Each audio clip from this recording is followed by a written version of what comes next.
Megastar Shakib খানের দুটো বড় বড় ছবি আসছে সামনের বছর। নানা, যেটা আমি অপছন্দ করি হিমেল আশরাফ তার সঙ্গে নয়, পরবর্তীকালে তার সঙ্গে আসবে বা হতে পারে তার সঙ্গে এলো হয়তো, কিন্তু মানে ঈদ কেন্দ্রিক ছবি নয়, ঈদ ছাড়া আসবে তার সঙ্গে এলে। এবং যেটা আসছে তাদের দুজনকে আমি ব্যাপকভাবে পছন্দ করি এবং মানে আমি পাগলের মতন পছন্দ করি আর কি, যে দুজন ডিরেক্টরের সাথে আসছে। এবং সেটা সিনেবাস গত 23 ঘন্টা আগে এই পোস্ট করে দেয়। লেখে কি? লেখে 2027 সালের 2 ঈদে কি বড় পর্দায় ঝড় তুলবেন মেগাস্টার শাকিব খান, আর সেই সম্ভাবনা খুবই প্রবল।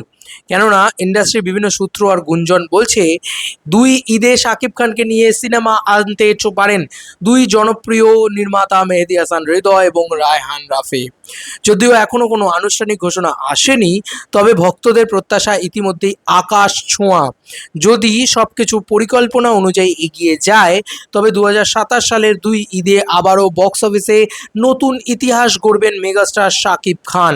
তো অলরেডি প্রায় নিশ্চিত বলে এটা কিন্তু পোস্ট করে দেওয়া হয়েছে নাও দ্য টাইম, তারপরের আপডেটের, যেখানে 21 ঘন্টা আগে এরম একটা আপডেট দেওয়া হয় বন্ধুরা, যে আপডেটের ভিতরে লেখা আছে হিমেল আশরাফ নয়, বরং 2027 সালে হৃদয় ও রাফি। সামনে আসছে শাকিব খানের নতুন সমীকরণ। এবার এই লেখাটা পড়ছি। Shakib Khan the OG, the biggest megastar of Bangladesh. তিনি তার শাকিব খানের আগামী দিনের পরিকল্পনায় বদলে যেতে চলেছে সমীকরণ। যতটুকু জানা গেছে, হিমেল আশরাফ পরিচালিত ভার্সেটাইল মিডিয়া ও SVF আলফা আই প্রযোজনায় পরিকল্পনায় থাকা মেগাস্টার শাকিব খানের 2টি প্রজেক্ট আপাতত এগোচ্ছে না। অন্যদিকে জানা গেছে 2027 সালে পরিচালক রায়হান রাফি ও মেহেদী হাসান হৃদয়ের সঙ্গে 2টি ভিন্নধর্মী বড় প্রজেক্টে চমক ভিন্নধর্মী প্রজেক্টে বড় চমক নিয়ে ফিরতে পারেন মেগাস্টার শাকিব খান। তবে কি ভক্তদের প্রত্যাশার দিকেই এগোচ্ছে নতুন এই সমীকরণ?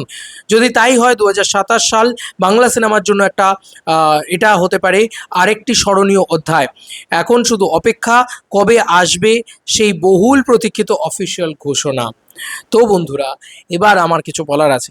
হিমেল আশরাফের সাথে ছবিটা যদি ব্যাক বাউন্সে যায়, প্রচণ্ড প্রচণ্ড খুশি হব। এছাড়াও যদি শাকিব খান এটা বুঝতে পারেন, এটাই তো শাকিব খান না, মানে এটাই কিন্তু শাকিব খান। মানে আমরা যেটা বলছি বা আমরা যেটা মানে সমালোচনা করছি, যে যেটা অপছন্দ বা যেটা চাই না শাকিব খানের থেকে, শাকিব খানের থেকে কী চাই? শাকিব খানের থেকে চাই হচ্ছে মাস কমার্শিয়াল বড় বড় ছবি। তো সেটা না, শাকিব খান সবসময় আমার মনে হয় মার্কেট স্টাডি করতে থাকে, বা শাকিব খানের টিম হয়তো মার্কেট স্টাডি করতে থাকে। এটা আমার ব্যক্তিগতভাবে মনে হয়, কারণ আমি কোনোভাবেই শাকিব খানের সাথে কোনো জায়গাতেই কোনো মানে ফ্লোতেই যুক্ত নয়। আমি শাকিব খানকে শুধুমাত্র মানে আমার শাকিব খানকে পছন্দ, তাই জন্য আমি শাকিব খানকে নিয়ে কন্টেন্ট তৈরি করি, তোমরা দেখো বলে আমি কন্টেন্ট তৈরি করি, পরিষ্কার কথা। কিন্তু দ্য পয়েন্ট ইজ যে মেগাস্টার শাকিব খান এখন যেটার দিকে ফোকাস করছেন, যে বড় ছবি, biggest film, not only a gangster film, but একটা বড় ছবি। এবং সেই বড় ছবির ভিতরে মজা থাকবে যাতে। হিমেল আশরাফের ছবির ভিতরে কিন্তু সেই মজা থাকে না, এটা পরিষ্কার কথা। এবং হিমেল আশরাফের ছবি খুবই ব্যাকডেটেড, খুবই ব্যাকগ্রাউন্ডের ছবি, বা কোথাও গিয়ে একটা বাংলাদেশি ছবি ভাইব দেয়, যেটা না রাফির ছবি দেয়, না যেটা এর ছবি দেয়, তোমার কি যেন বলে, মেহেদী হাসান হৃদয়ের ছবি দেয়। তো মেহেদী হাসান হৃদয় যে ছবিটা করবেন, সেটা পলিটিক্যাল গ্যাংস্টার ড্রামা বা ওরকম ধরনের জিনিসপত্র হবে, যেটা big budget commercial political action ছবি। তো এরকম ধরনের ছবির ক্ষেত্রে মস্তি তো হবেই, এটা নিয়ে কোনো সন্দেহ নেই। এবং ঈদ উল ফিতর এই টাইমটাতে চলে আসবে, যদি আসেও তো সব ঠিকঠাক থাকলে।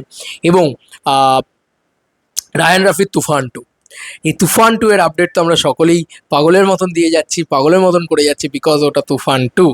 তো যাই হোক, দেখা যাক যে এরকম কিছু হয় নাকি, একটা বড় ছবি ঈদ উল ফিতরে, একটা বড় ছবি ঈদ উল আজহাতে, এবং দুটো ছবি 100 কোটি মানে নাকি। কারণ আবার বলছি, মেগাস্টার শাকিব খানের 100 কোটিটা কিন্তু এখনও অধরাই রয়েছে। 2025 82 কোটি টাকার কাছাকাছি বরবাদ কালেকশন করে, তারপরে কিন্তু 2026 কেটে গিয়েছে, আর হবে না এবছরে কোনো 100 কোটির চান্স নেই। সামনের বছরে যদি বড় ছবি করেন মেগাস্টার, তবেই সেটার চান্স রয়েছে, এবং ওটা দরকার। কারণ শাকিব খান আসা মানে সুনামি আসা, আর সেটা এতদিন ধরে ফিল করতে পারছিলাম না, বা এই ছবিগুলোর ক্ষেত্রে ফিল করতে পারছিলাম না। Now the time is tsunami, come in may I come in, ঠিক ওই ব্যাপারটা ফিল করাচ্ছে। তো শাকিব খানের টিমকে স্যালুট, বা শাকিব খানকে স্যালুট, যে সোশ্যাল মিডিয়ায় কে কী বলছে সেটা শুনে নেয় শাকিব খান। কারণ এর আগেও আমরা বলেছিলাম, যখন প্রিন্সের মতন ছবি দিয়ে যা যা মানে আমরা সকলে, আমি নয় একা, সকলেই কেউ কেউ না কেউ কিছু না কিছু করে বলেছিল যে মেগাস্টারকে আমরা এভাবে চাই না, এই ভুলভাল ছবি মেগাস্টার যেন সাইন না করে পয়সার জন্য। দেখো তুমি, তারপরে উনি রকস্টার করলেন। আচ্ছা ঠিক আছে, প্রত্যেকটা মানুষেরই ভুল হয়। রকস্টারের ক্ষেত্রে যেটা, যে রকস্টারে ওনার অডিয়েন্স ওনাকে ওইভাবে দেখতে চায় না, ওনার অডিয়েন্স ওনাকে তুফানের মতন করেই দেখতে চায়। তো কিচ্ছু করার নেই। এখানে কোন সমালোচক কে কি বললো ডাজন্ট ম্যাটার, ম্যাটার হচ্ছে যে ওর অডিয়েন্স, মেগাস্টারের অডিয়েন্স ওকে কিভাবে দেখতে চায়। ঠিক আছে? তো এইটা খুব খুব মানে ইম্পর্ট্যান্ট একটা বিষয়। এবং মাস কমার্শিয়াল ছবির ডেফিনেটলি মাইলেজ বেশি, মার্কেট বড়, পরিষ্কার কথা। তোমাদের আর কি মতামত ইন্টার ভিডিওটাকে নিয়ে জানিও কমেন্ট সেকশনে।